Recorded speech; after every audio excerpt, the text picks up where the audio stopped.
السلام علیکم ویوز، میرا نام عطاء الرحمن اور آپ دیکھ رہے ہیں عطاء بخاری یوٹیوب چینل۔ قرآن کریم کی مسلسل ایکسپوزیشن کے سلسلہ میں آج ہم سورہ الاعراف کی آیت نمبر 57 سے شروع کریں گے۔ ان آیات کے اندر اللہ نے کائنات کو اپنے جتنے بھی اس نے حق باتیں کی ہیں اس کی شہادت میں پیش کیا ہے، اور یہ دعوت دی ہے کہ لوگ کائنات اس کے نظام کے اوپر غور و فکر کریں تو ان کے اوپر حقائق واضح ہو جائیں گے کہ جس نے یہ کائنات بنائی ہے اس کے اندر یہ قوانین رکھے ہیں، اور ان قوانین کی روح سے اس کائنات کو پابند بنایا ہے کہ وہ ان کی روح سے جو بھی اس کی ڈیوٹیز ہیں وہ سر انجام دیں۔ تو اس میں بھی جو اہل عقل ہیں، سوچنے سمجھنے والے ہیں، ان کے لیے نشانیاں بھی ہیں، عبرت کا سامان بھی ہے، اس سے وہ لیسن بھی حاصل کر سکتے ہیں اور اللہ کے احکام کو، اس کے حق کو، اس کی حق باتوں کو سمجھ بھی سکتے ہیں۔ تو اس سلسلے میں سورہ الاعراف کی آیت نمبر 57 کہا یہ جا رہا ہے، وَهُوَ الَّذِي يُرْسِلُ الرِّيَاحَ بُشْرًا بَيْنَ يَدَيْ رَحْمَتِهِ۔ اللہ تو وہی ہے جو اپنی رحمت سے پہلے خوشخبری دینے والی ہوائیں چلاتا ہے۔ یہاں پر جو رحمت ہے اس سے مراد ہے بارش۔ تو کہتا ہے کہ یہ جو بارش ہے یہ اللہ کی رحمت ہے، تو جب وہ آتی ہے اس کے آنے سے پہلے خوشخبری دینے والی ہوائیں چلاتا ہے۔ جب بھی بارش ہونے لگتی ہے تو آپ دیکھتے ہیں نا کہ پہلے وہ بادل چھا جاتے ہیں، ہوا جو ہے وہ بادلوں کو ہانک کر لے آتی ہے، اور جب وہ کالی گھٹا چھا جاتی ہے تو موسم کتنا خوبصورت ہو جاتا ہے، خود انسان کا مزاج بھی کتنا اچھا ہو جاتا ہے۔ موسموں کا اثر انسان کے مزاج کے اوپر بھی پڑتا ہے۔ اچھا موسم ہو، خوشگوار موسم ہو تو انسان کا موڈ بھی خوشگوار ہو جاتا ہے، اگر موسم خوشگوار نہ ہو تو انسان کا موڈ بھی ناخوشگوار ہو جاتا ہے۔ اس کے بعد اگلے الفاظ ہیں، کیا یہ رہا کہ حتیٰ اذا اکلت صحاباً ثقالاً سقناہ لبلدۃ میت، یہاں تک کہ جب وہ ہوائیں بھاری بھاری بادلوں کو اٹھا لاتی ہیں تو ہم ان بادلوں کو کسی خشک و بنجر زمین کی طرف ہانک دیتے ہیں۔ اب اس میں ہواؤں کا نظام آ گیا۔ پہلے تو آپ یہ دیکھیں نا یہ چیزیں ہوتی کیسے ہیں۔ ہواؤں کا ایک الگ نظام ہے، ہوائیں چلتی ہیں پھر ان کے رخ بدلتے ہیں، یہ ایک علیحدہ نظام ہے۔ سائنس کی روح سے آپ دیکھیں یہ بڑا حیرت انگیز نظام ہے یہ ہواؤں کا۔ اور وہ ہوائیں کیا کرتی ہیں، سمندر کے اوپر جو سورج کی گرمی پڑ رہی ہوتی ہے اس سے سمندر کا پانی بھاپ بن کر اوپر اٹھ رہا ہوتا ہے، اس کے اندر بہت زیادہ نمکیات ہوتے ہیں جس کی وجہ سے وہ پانی کھارا ہوتا ہے، کڑوا ہوتا ہے۔ اب اللہ نے یہ قانون رکھا ہوا ہے کہ وہ جو نمکیات ہیں وہ بھاری ہیں، وہ بھاری نمکیات نیچے بیٹھ جاتے ہیں سمندر میں، یعنی سمندر کا نمک سمندر میں رہ جاتا ہے، اور پانی اوپر ڈسٹلڈ واٹر، صاف شفاف میٹھا پانی، وہ اوپر ہوائیں اس کو لے کر اوپر اٹھاتی ہیں، اس سے پھر وہ بادل بنتے ہیں، پھر ہوائیں ان بادلوں کو لے کر چلتی ہیں، اور جہاں پر پھر بارش برسانی ہو تو وہ پھر بارش برستی ہے۔ یہ سب اللہ کا نظام ہے، تو اس کے نظام کی روح سے یہ سب کچھ ہو رہا ہے، اس طرف وہ توجہ دلا رہا ہے۔ کیا یہ رہا ہے کہ یہ جو بادل ہیں پھر وہ خشک اور بنجر زمین کے اوپر جب برستے ہیں تو پھر کیا ہوتا ہے، اگلے الفاظ ہیں، کیا یہ رہا ہے، فَأَنزَلْنَا بِهِ الْمَاءَ فَأَخْرَجْنَا بِهِ مِنْ كُلِّ الثَّمَرَاتِ، پھر ان بادلوں سے بارش برساتے ہیں تو اسی خشک اور بنجر زمین سے ہر طرح کے پھل نکالتے ہیں۔ اب یہ جتنے بھی کام ہو رہے ہیں یہ سب کا کرنے والا اللہ ہے، اللہ کے نظام کے تحت یہ کام ہو رہے ہیں۔ اس نے یہ نظام ہی ایسا بنایا کہ جس کی روح سے ہوائیں چلتی ہیں، رخ بدلتے ہیں، بادل بنتے ہیں، پھر ہوائیں ان بادلوں کو اٹھاتی ہیں، پھر بادلوں کو ہانک کر لے جاتی ہیں، پھر بادلوں سے بارش برستی ہے، جب وہ زمین کے اوپر پڑتی ہے تو پھر ہریالی اور سبزہ اگتا ہے، پودے اگتے ہیں، پھول اور پھل لگتے ہیں۔ اس سے رزق کا نظام جو ہے وہ اس کا ایک بندوبست ہوتا ہے۔ اگر یہ اس طرح نہ ہو، بارشیں نہ برسیں، ہوائیں نہ چلیں، بادل نہ بنے، بارشیں نہ برسیں، زمین تو خشک اور بنجر ہو جائے، اس میں اگر کوئی ہریالی ہو بھی تو وہ خشک ہو جائے۔ اب یہ چیزیں بیان کیوں کر رہا ہے؟ اب آگے آیت کے آخر میں یہ واضح کر رہا ہے کہ ہم یہ چیزیں کیوں بیان کرنی ہیں۔ اب اس بیان کرنے کا مقصد کیا یہ رہا ہے کہ کذالک نخرج الموتیٰ، اسی طرح ہم مردوں کو بھی زمین سے نکال کھڑا کریں گے۔ جیسے ہم زمین سے پودوں کو نکالتے ہیں نا، اور وہ پیڑ جو ہیں بن جاتے ہیں، پھول اور پھل لگتے ہیں، اور دیکھ لیں کہ یہ جانداروں کی دو اقسام ہیں نا، انسان اور پودے۔ تو پودے بھی ظاہر ہے جیسے انسان بڑھتے ہیں پودے بھی بڑھتے ہیں۔ جن چیزوں کی ضرورت انسانوں کو ہے وہی چیزیں پودوں کو بھی چاہیے۔ انسانوں کو بھی پانی چاہیے اور پودوں کو بھی چاہیے۔ انسانوں کو بھی روشنی چاہیے، پودوں کو بھی چاہیے۔ انسانوں کو بھی حرارت چاہیے، پودوں کو بھی چاہیے۔ تو یہ دو قسم ہے نا جانداروں کی۔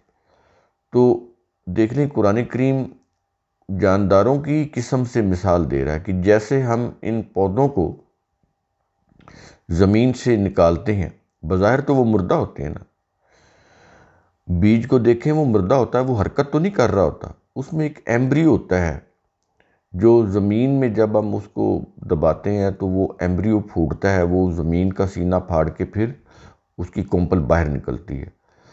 تو بظاہر تو آپ اس بیج کو دیکھیں وہ مردہ پڑا ہوتا ہے، اس کو ہلائیں، اس کو جیسے مرضی کریں وہ مردہ ہی ہوتا ہے۔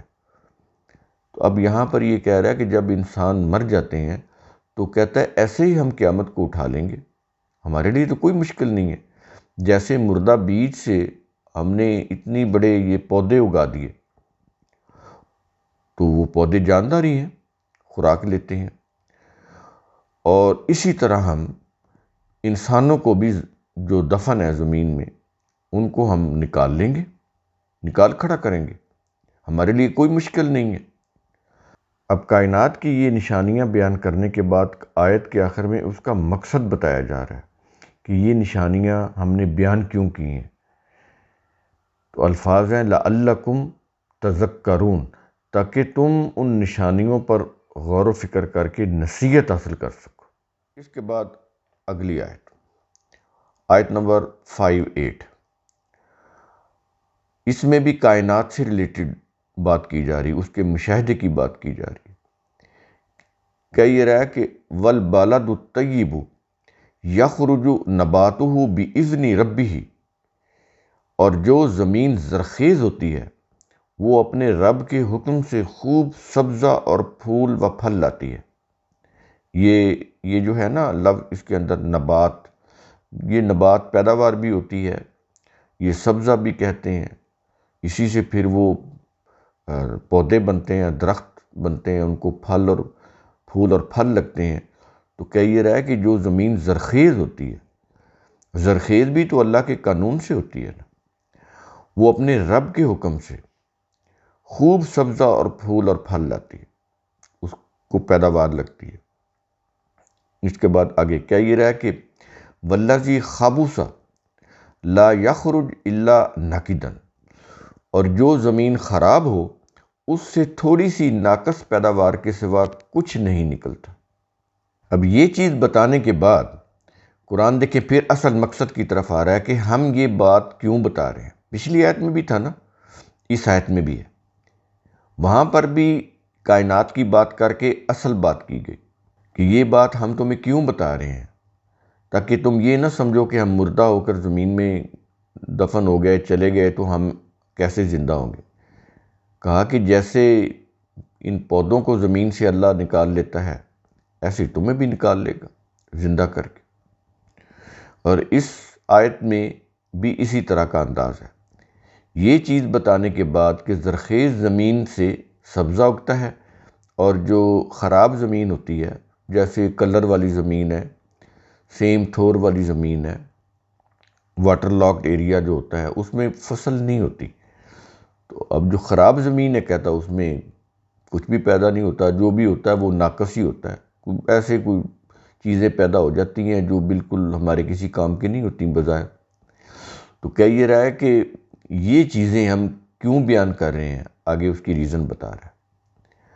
الفاظ ہے کذالک نصرف الآیات لقوم یشکرون، اسی طرح ہم اپنی آیتوں یعنی نشانیوں کو کئی پہلوؤں سے پھیر پھیر کر ان لوگوں کے لیے بیان کرتے ہیں جو شکر اور قدردانی کرتے ہیں۔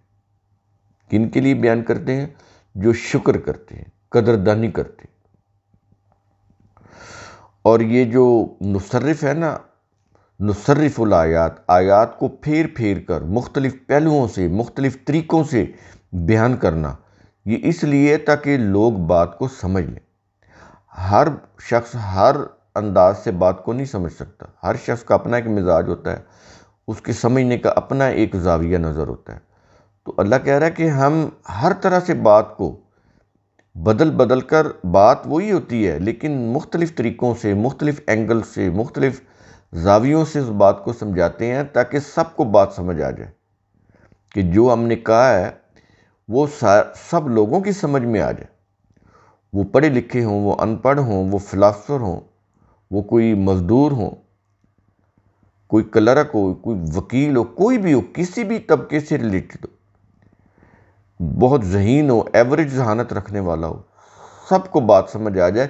اس لیے ہم اپنی باتوں کو دہرا کر، پھیر پھیر کر، مختلف اینگل سے، مختلف طریقوں سے سمجھاتے ہیں تاکہ بات واضح ہو جائے۔ اور وہ کن کے لیے واضح ہوتی ہے؟ کہتا ہے کہ لقوم یشکرون، ان لوگوں کے لیے جو شکر کرتے ہیں۔ شکر ایک تو یہ ہوتا ہے نا کہ ہم جب کو کھانا کھاتے ہیں تو کہتے ہیں یا اللہ تیرا شکر ہے، یہ بھی ضروری ہے، یہ بھی کہنا چاہیے۔ ظاہر ہے کہ کھانا تو اللہ نے دیا، اسی کا رزق ہے، ہم بھی اسی کی مخلوق ہیں، لیکن قرآن تو اس سے بھی آگے کی بات کرتا ہے۔ شکر کا مطلب ہوتا ہے کہ اللہ نے جو عقلی صلاحیت دی ہے، دیکھنے کے لیے جو آنکھیں دی ہیں، سننے کے لیے جو کان دی ہیں، بولنے کے لیے جو زبان دی ہے، سب سے بڑی تو عقل و فکر کی صلاحیت ہے نا۔ تو کہتا ہے کہ جو لوگ اس سے کام لے کر صحیح کام کرتے ہیں اور بھرپور نتائج حاصل کرتے ہیں تو وہ اللہ کا شکر کرتے ہیں۔ ایک تو زبان سے اللہ کا شکر ہے نا، ایک یہ ہے کہ عقلی صلاحیتوں سے کام لے کر، اپنے جسمانی اعضاء سے کام لے کر، عملی طور پر ان سے کام لے کر کام کو اس طرح صحیح انداز سے کرنا کہ اس سے بھرپور نتائج پیدا ہوں، تو یہ بھی اللہ کا شکر ہے۔ تو اس طرح سے اللہ کا جو لوگ شکر کرتے ہیں، اس کی نعمتوں کی قدردانی کرتے ہیں، تو کہتا ہے ان کے لیے ہماری جو آیات ہیں نا وہ ہیں، وہی سمجھ سکتے ہیں، دوسرے لوگ نہیں سمجھ سکتے۔ جو لوگ عقل و فکر کی صلاحیتوں کو استعمال نہیں کرتے، جہالت میں ڈوبے رہتے ہیں، ان کو ہماری آیات کوئی فائدہ نہیں دیتی۔ یہ نہیں کہ وہ سمجھ نہیں سکتے، سمجھ سکتے ہیں، لیکن اس کے لیے عقل و فکر چاہیے، غور اور تدبر چاہیے، اس کو وہ استعمال نہیں کرتے، اس لیے وہ پھر اس نعمت سے، اس ہدایت سے، رہنمائی سے محروم رہ جاتے۔ اس کے بعد آیت نمبر 59۔ اب یہاں سے نوح علیہ السلام اور ان کی قوم کا ذکر آ رہا ہے، تو شروع کرتے ہیں۔ کیا یہ رہا ہے؟ لَقَدْ أَرْسَلْنَا نُوحًا إِلَىٰ قَوْمِهِ، یقیناً ہم نے نوح کو اس کی قوم کی طرف بھیجا، یعنی نبی بنا کر بھیجا۔ جب وہ نبی بن کر آئے تو انہوں نے اپنی قوم سے کیا کہا؟ الفاظ ہیں، کہتا ہے کہ فَقَالَ يَا قَوْمِ، تو اس نے اپنی قوم کے لوگوں سے کہا اعبدوا اللہ ما لکم من الہ غیرہ، اللہ کی محکومیت اختیار کرو، اس کے سوا تمہارا کوئی الہ نہیں ہے، ایک اللہ ہی تمہارا الہ ہے۔ الہ کو عام معنوں میں آپ سمجھ لیں کہ خدا، تو اس کے علاوہ کوئی خدا نہیں۔ یہ جو الہ ہے نا، اسی کے ساتھ وہ ڈیفینٹ آرٹیکل ال لگا کے اللہ بنا ہے، تو اللہ کی جتنی بھی صفات ہیں نا وہ اس الہ میں آ جاتی۔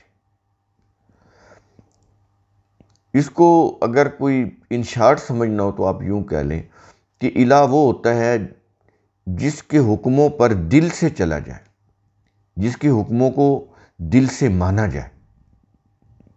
زبردستی کسی کے حکم پر چلنا، وہ جس کی حکم ہے وہ الہ نہیں ہو سکتا۔ الہ وہی ہوگا جس کے حکموں پر انسان دل سے چلے۔ اگر انسان اپنے رب کو دل سے رب نہ مانے، الہ نہ مانے، تو بڑی کسی مجبوری سے مان رہے ہوں، تو اس کا مطلب ہے وہ اس کو خدا نہیں مان رہے، الہ نہیں مان رہے۔ تو وہ جتنی بھی وہ مجبوراً اطاعت کریں گے اس کا فائدہ بھی نہیں ہوگا۔ تو اللہ کی جو محکومیت ہے نا، اس کو اختیار کرنا ہے دل سے،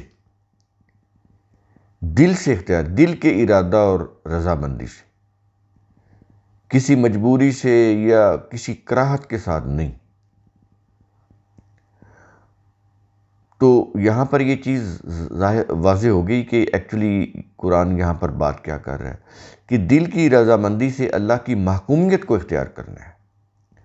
اب تراجم میں کہ اس کی عبادت کرو، تو عبادت تو یہ جو لفظ ہے نا، وہ بدو، یہ عبد سے ہے۔ عبد کا مطلب تو غلام ہے، یعنی اس کی غلامی کرو۔ کیا مطلب؟ اس کے احکام کی اطاعت کرو۔ غلام بھی تو اپنے آقا کے حکم کی اطاعت کر رہا ہوتا ہے نا، تو یہی وہ چیز ہے۔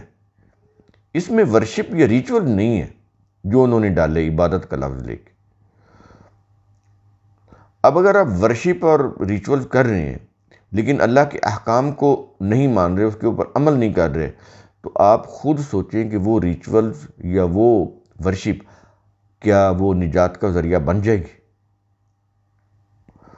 اس سے نجات تو نہیں ہوگی۔ فائدہ کب ہوگا؟ جب اللہ کے حکموں کو مانا جائے گا، ان کی اطاعت کی جائے گی۔ اگر ان کی اطاعت نہیں کر رہے، صرف کوئی اپنے مذہبی رسوم آپ ادا کر رہے ہیں، تو اس کا کوئی فائدہ نہیں ہوگا۔ یہاں پر حرام اور حلال، جائز اور ناجائز کی بات نہیں ہے کہ یہ ورشپ یا ریچولز حرام ہے یا جائز ہے یا ناجائز ہے، یہ بات نہیں ہو رہی۔ بات یہ ہے کہ فائدہ مند ہے یا نہیں، فائدہ دیں گے کہ نہیں دیں گے، یہ چیز ہو رہی۔ تو فائدہ تو نہیں ہوگا۔ فائدہ اسی صورت میں ہوگا جب اللہ کے احکام کو آپ اوبے کریں گے دل کے ساتھ، دل کی خوشی کے ساتھ، خوش دلی کے ساتھ، پھر فائدہ ہوگا۔ پھر اس کے انسان کی ذات کے اوپر بھی اثرات ہوں گے اور معاشرے کے اوپر بھی اس کے مثبت اثرات ہوں گے۔ اس کے بعد آیت کے آخر میں نوح علیہ السلام کی زبانی کہا جا رہا ہے کہ انی اخاف علیکم عذاب یوم عظیم، یقین کرو مجھے تم پر ایک زبردست دن کا عذاب واقع ہونے کا بڑا ہی خدشہ ہے۔ مجھے تو یہ اندیشہ ہے کہ ایک دن آئے گا، ایک زبردست دن، جس دن تمہارے اوپر عذاب آ جائے گا۔ اس چیز کا مجھے شدید اندیشہ ہے۔ تو تم اپنی روش سے باز آ جاؤ، صرف اللہ کو اپنا الہ مانو اور اس کے حکموں کے مطابق اپنی زندگی گزارو، ورنہ وہ دن آ جائے گا کہ جب تم عذاب میں گرفتار ہو جاؤ گے۔ اس چیز کا قوی اندیشہ ہے، خدشہ ہے، یہ چیز ہوگی۔ اس کے بعد آیت نمبر 60، آیت نمبر 60۔ اب نوح علیہ السلام نے ان کو وارننگ دی۔ اب اس وارننگ کے جواب میں قوم نے کیا کہا، آگے یہ آ رہا آیت نمبر 63 میں۔ قال الملأ من قومہ، نوح کی قوم میں سے سرداروں نے کہا، سب نے نہیں کہا، یہ قرآن کے الفاظ ہیں، من قومی، کہ نوح کی جو قوم تھی نا اس میں سے کنہوں نے کہا؟ ملأ، جو سردار تھے، جو اپنے آپ کو بہت بڑے چودھری سردار سمجھتے تھے کہ ہم بہت بڑے قوم کے لیڈر ہیں، سردار ہیں۔ انہوں نے کیا کہا؟ انا لنراک فی ضلال مبین، اے نوح بلا شبہ ہم تجھے کھلی گمراہی میں مبتلا دیکھتے ہیں۔ اندازہ لگا رہے ہیں آپ، نبی ان کو سمجھا رہے ہیں، نبی نے ان کو سمجھایا نوح علیہ السلام نے کہ تمہاری روش غلط ہے، تم ایک الہ کی محکومیت اختیار کر لو ورنہ تم تباہ ہو جاؤ گے، تم گمراہی میں مبتلا ہو۔ اب جواب میں وہ اپنی اصلاح کرنے کی بجائے الٹا نوح علیہ السلام کو انہوں نے کہا کیا کہ ہم تو تجھے ہی گمراہی میں مبتلا دیکھتے ہیں۔ یہاں پر اس آیت کا اختتام ہو رہا ہے۔ یہاں پر ایک نقطہ میں واضح کر دوں، آج کل ہمارے یہاں پھر بڑا شور اٹھا ہوا ہے نا یہ توہین مذہب کا۔ اب مجھے بتائیں، اگر کوئی توہین ہے تو کیا اس سے بڑی توہین ہو سکتی ہے کہ وہ جو سردار تھے نوح علیہ السلام کو ان کے منہ کے اوپر کہہ رہے تھے کہ ہم تو تجھے ہی کھلی گمراہی میں مبتلا دیکھ رہے ہیں، تو کیا اللہ تعالیٰ نے ان کو قتل کروا دیا؟ کیا حکم دے دیا کہ ان کو سزائے موت دے دو؟ یہ سوچئے گا ذرا۔ قرآن میں بہت سارے مقامات ہیں جہاں پر اس طرح کے جملے ہیں جو قوم نے اپنے نبی سے کہا، وہ نوح علیہ السلام کی قوم ہو، ابراہیم علیہ السلام کی قوم ہو، موسیٰ علیہ السلام کی قوم ہو، کتنے بھی آخری نبی محمد علیہ السلام کی اس وقت جو لوگ موجود تھے ان کی زندگی میں، انہوں نے بھی مذاق اڑایا، دین کا مذاق اڑایا، خود نبی کا مذاق اڑایا، بڑی باتیں کی نبی کے خلاف، دین کے خلاف، کتاب اللہ کے خلاف، کلام اللہ کے خلاف۔ لیکن چلیں مکی زندگی میں جو 13 سال ہے اس میں تو چلیں وہ ان کے پاس اختیار نہیں تھا، لیکن مدنی زندگی جو ہے اس میں تو اختیار تھا نا۔ 2 سال 3 سال کے بعد جب جنگیں ہوئیں اور وہ ان کی فوٹنگ ہو گئی، ان کی جڑیں مضبوط ہو گئی مسلمانوں کی، تو وہاں پر جو کچھ جوز کر رہے تھے، مخالفین جو کر رہے تھے مکہ میں، کیا رسول کو حکم دیا گیا کہ ان کو قتل کر دو، ان کو سزائے موت دے دو؟ یا رسول نے اپنی طرف سے اپنے ساتھیوں کو کہا ہو کہ اس شخص نے میری توہین کی، اسے قتل کر دو؟ پورا قرآن اس کے اوپر شاہد ہے کہ کہیں بھی نہ اللہ نے کوئی ایسا حکم دیا، نہ ہی اللہ کے جو نبی تھے، جو رسول تھے، انہوں نے کوئی ایسا حکم دیا، نہ ان کے جو ساتھی تھے انہوں نے کوئی ایسی بات کی۔ کوئی ایسا ثبوت نہیں لا سکتے آپ۔ سب سے بڑی چیز تو کتاب اللہ ہے نا۔ یہ قانون تو اللہ کو دینا چاہیے تھا نا کہ جو نبی کی توہین کرے اس کو قتل کر دو۔ سب سے پہلے تو اللہ کو یہ حکم دینا چاہیے تھا نا اپنی، یہ بڑا اہم حکم تھا۔ اس کا مطلب یہ بھی نہیں کہ ایسی چیزیں کرنے کی اجازت ہے، یا یہ کوئی اچھی چیزیں ہیں کہ کر لیں، یا کوئی ایسی چیزیں ہیں تو کر لیں، کوئی حرج نہیں ہے۔ یہ بات نہیں ہو رہی۔ بات یہ ہو رہی کہ کیا قانون میں، اللہ کے قانون میں اس کی کوئی سزا مقرر ہے؟ وہ تو نہیں۔ ہاں، انتظامی لیول کے اوپر آپ کوئی قانون بنا سکتے ہیں، جیسا کہ ہمارے بنا ہوا ہے حد تک عزت کا دعویٰ، تو ٹھیک ہے، آپ وہ کر سکتے ہیں انتظامی سطح کے اوپر، لیکن سزائے موت یہ چیز، یہ قرآن سے نہیں ثابت، قرآن سے یہ آپ ثابت نہیں کر سکتے آپ۔ تو یہ ضمنی طور پر یہ بات آگی، بڑی اہم ہے یہ جیسے یہ جو بھی مخالف ہوتا ہے اس کو توہین مذہب کے کیس میں اس کو مقدمہ اس کے اوپر کر دیتے ہیں اور زندگی اس کی مشکل بنا دیتے ہیں۔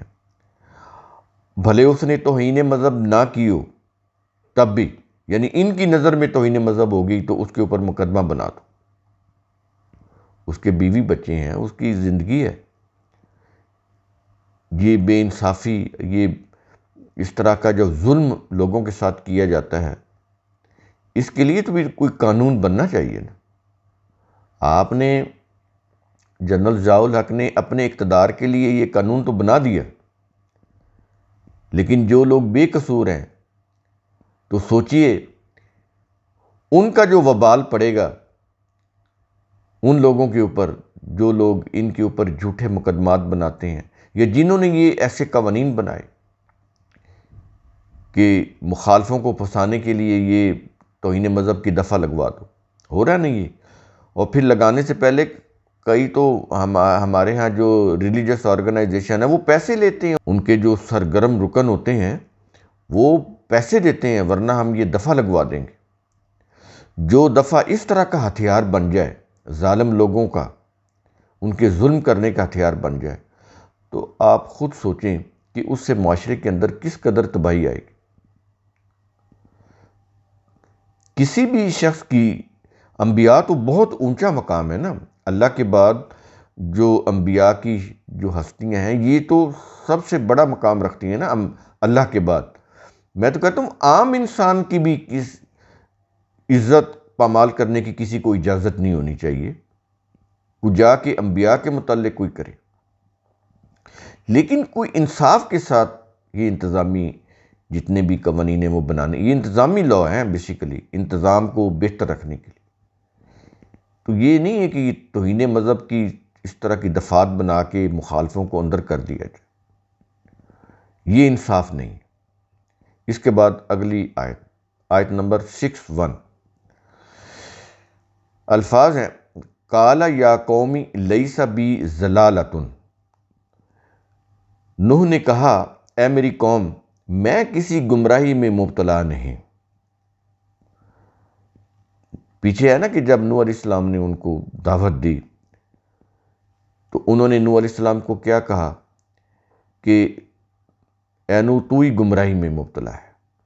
اب اس کی جواب میں نوح علیہ السلام قوم سے کہہ رہے ہیں کہ نوح نے کہا اے میری قوم میں کسی گمراہی میں مبتلا نہیں۔ انداز دیکھیں بات کرنے کا، کوئی اپنے ماننے والوں سے کسی کو قتل کروایا نوح علیہ السلام نے، ان کے ماننے والے سارے لوگ تو ان کے خلاف نہیں تھے نا، ہر نبی کے حواری ہوتے تھے، ساتھی ہوتے تھے۔ ایسا نہیں کہ نبی کوئی ایسا ہی بے یار و مددگار ہے کہ جو چاہے اس کے ساتھ جو مرضی کر لے۔ نبی کی معاشرے میں قوت ہوتی تھی، اس کے ساتھ اللہ کی تائید ہوتی تھی، اس کی نصرت ہوتی تھی، اللہ کی حفاظت ہوتی تھی نبیوں کے ساتھ، زمین کے اوپر نبیوں کے ساتھی ہوتے تھے۔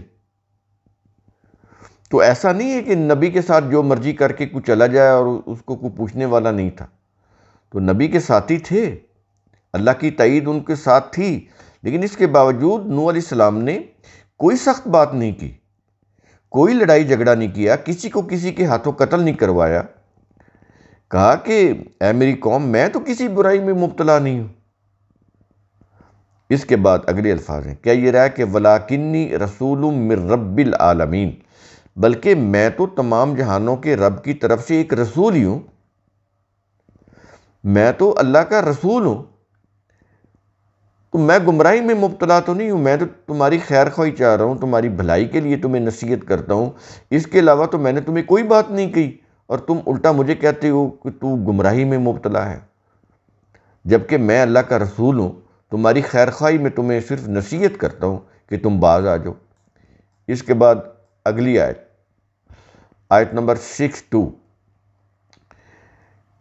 الفاظ ہیں کہ ابلغکم رسالات ربی وانصح لکم، نوح نے کہا کہ میں تمہیں اپنے رب کے پیغام پہنچاتا ہوں اور تمہاری خیر خواہی کے لیے تمہیں نصیحت کرتا ہوں، اس کے علاوہ تو میں تمہیں کوئی بات نہیں کہتا، اور تم مجھے کہتے ہو کہ تو گمراہی میں ہے، یعنی تم اپنے آپ کو کہتے ہو کہ تم صحیح ہو، اور میں جو اللہ کا نبی ہوں، جو تمہیں اللہ کا پیغام پہنچاتا ہوں، تمہاری خیر خواہی چاہتا ہوں، اور تم الٹا مجھے کہتے ہو کہ تو گمراہی میں ہے۔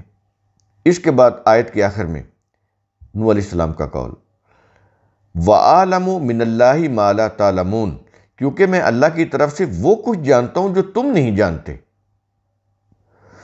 تو لہٰذا جو کچھ میں تمہیں بتاتا ہوں تمہاری خیر خواہی میں بتاتا ہوں، تمہیں نصیحت کرتا ہوں، اگر تم اسے مان لو گے تو تم کامیاب ہو جاؤ گے، تباہی سے بچ جاؤ گے، اس کے بعد آیت نمبر 63،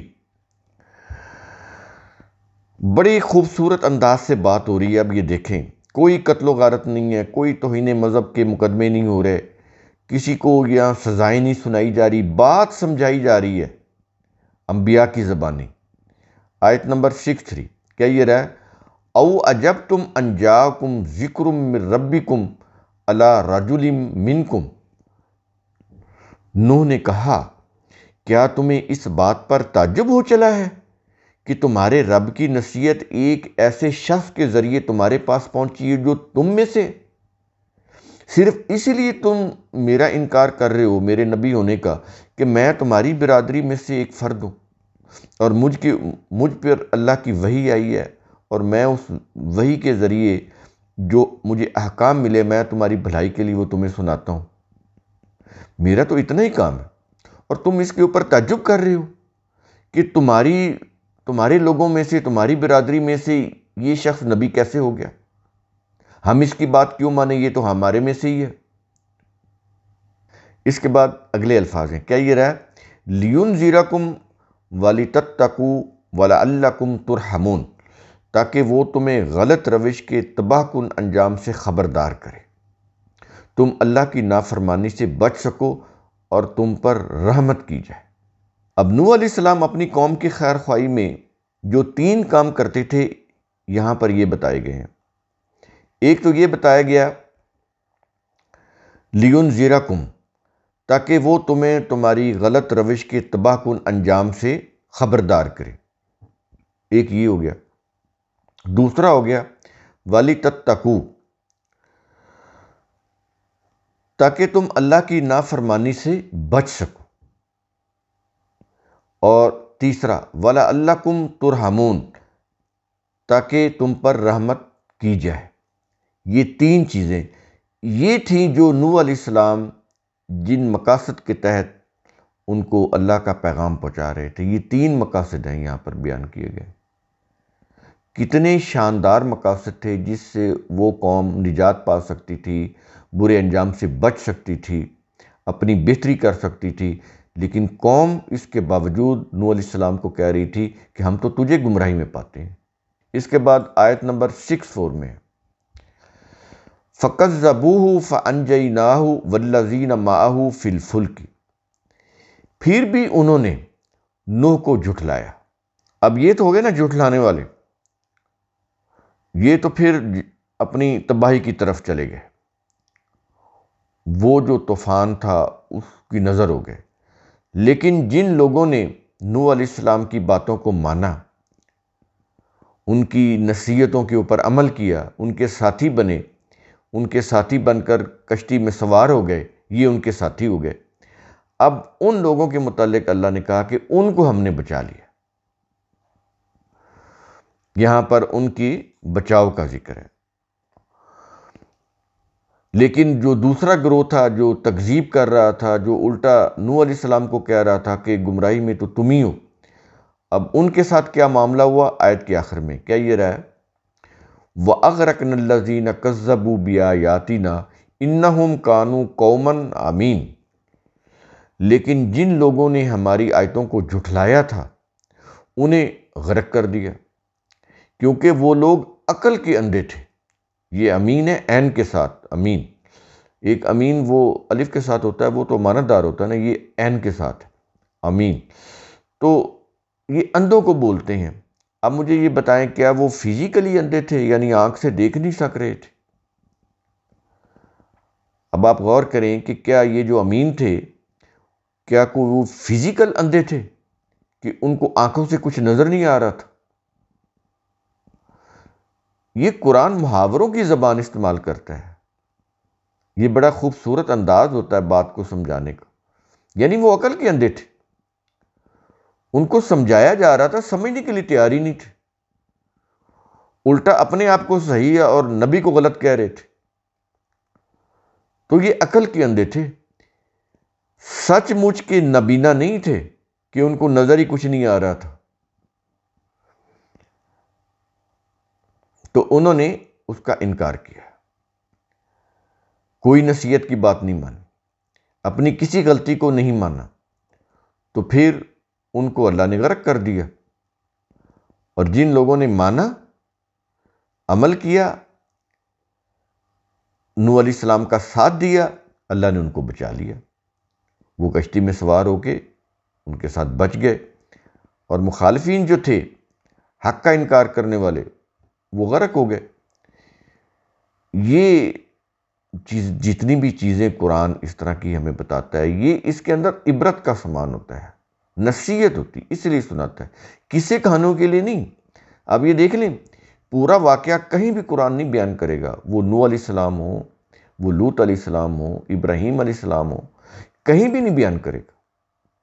ورنہ تو چلو آپ کہتے ہیں نا یہ قصوں کی کتاب ہے، قصے لوگوں کو سناتے، یہ قصے سنانے کے لیے ہوتے تو پورے ان واقعات کو بیان کرتا اللہ، نہیں کیے۔ وہ ضروری کڑی بیان کی، یہ نہیں بتایا کشتی کتنی بڑی تھی، کتنے اس کو کیل لگے تھے، کتنی لکڑی استعمال ہوئی، اور اس کے عرشے کتنے تھے، اور کس عرشے میں کیا تھا، کس خانے میں کیا رکھا ہوا تھا۔ وہ تفصیل جب آپ ابن کثیر سے پڑھیں گے تو آپ حیران ہو جائیں گے کہ اس قدر جھوٹ بولے گئے ہیں، اس قدر مذاق خیز باتیں کی گئی ہیں اس کشتی سے متعلق۔ تو تفسیروں کے اندر تو پھر یہ اس طرح کی کہانیاں ہوتی ہیں، تفسیری کہانیاں جو قرآن سے دور لے جاتی، اس لیے ہم ان سے اوائڈ کرتے ہیں۔ قرآن کی ڈومین میں رہ کر بات کی جائے تو بات سمجھ آ جاتی، اس کے لیے کسی تفسیر کی ضرورت نہیں ہوتی۔ وہ کہہ رہا ہے نا کہ نصرف الآیات، اللہ اپنی آیات کو پھیر پھیر کر مختلف طریقوں سے، مختلف انداز سے، مختلف زاویوں سے سمجھاتا ہے تاکہ بات سمجھ آ جائے، بات کلیئر ہو جائے۔ اس کے لیے تو ان ایرانیوں کی لکھی ہوئی تفسیروں کی ضرورت ہی نہیں، جس کو انہوں نے کہا کہ یہ رسول کی ارشاد کردہ تفسیریں ہیں، یعنی خود وہ تفسیری واقعے گھڑے، شان نزول کے واقعات انہوں نے خود بنائے اور کہہ دیا کہ یہ رسول کی ارشاد کردہ تفسیریں، اپنے بنائے ہوئے جھوٹ جو ہیں رسول سے منسوب کر دیے۔ سب سے پہلے طبری نے یہ سارے چیزیں تفسیر کے نام پر کی، اور کرنے کے بعد کہا کہ یہ رسول کی تفسیر ہے، میں نے تو اپنی طرف سے کچھ نہیں لکھا۔ آج تک جتنی بھی تفسیریں لکھی جا رہی ہیں وہ ساری طبری کی کاپی ہیں، تفسیر طبری جو ہے اس کا تجربہ ہے، وہ اس کی کاپی ہے۔ تو ان کے اندر پھر تفسیری کہانیاں ہیں، پڑھ لیں، آپ کا وقت بھی ضائع ہوگا، آپ کا فوکس بھی قرآن سے ہٹ جائے گا۔ تو ان چیزوں سے بچنا ہے اور قرآن کے اوپر فوکس رکھنا ہے، اس کے پیغام کو سمجھنا ہے۔ جو چیز جتنی بیان ہوئی ہے اس سے زائد اگر معلومات آپ حاصل کرنا چاہیں گے، اس سے کوئی ہدایت نہیں ملے گی کہ وہ کشتی کتنی تھی، کتنی بڑی تھی، کتنے خانے تھے، کتنی لکڑی استعمال ہوئی، کتنے کیل استعمال ہوئے، کون کون سوار تھا، ان کے نام کیا تھے، شیطان اس کشتی میں کیسے سوار ہوا، سارے دنیا کے جاندار جو ہیں وہ اکٹھے کر کے کیسے اس میں ڈالے گئے کشتی کے اندر۔ تو تفسیروں میں یہ کہانیاں آپ کو ملیں گی۔ قرآن یہ اس قسم کی کہانیاں بیان نہیں کرتا، قرآن کا فوکس لوگوں کی ہدایت کے اوپر ہوتا ہے، رہنمائی کے اوپر ہوتا ہے۔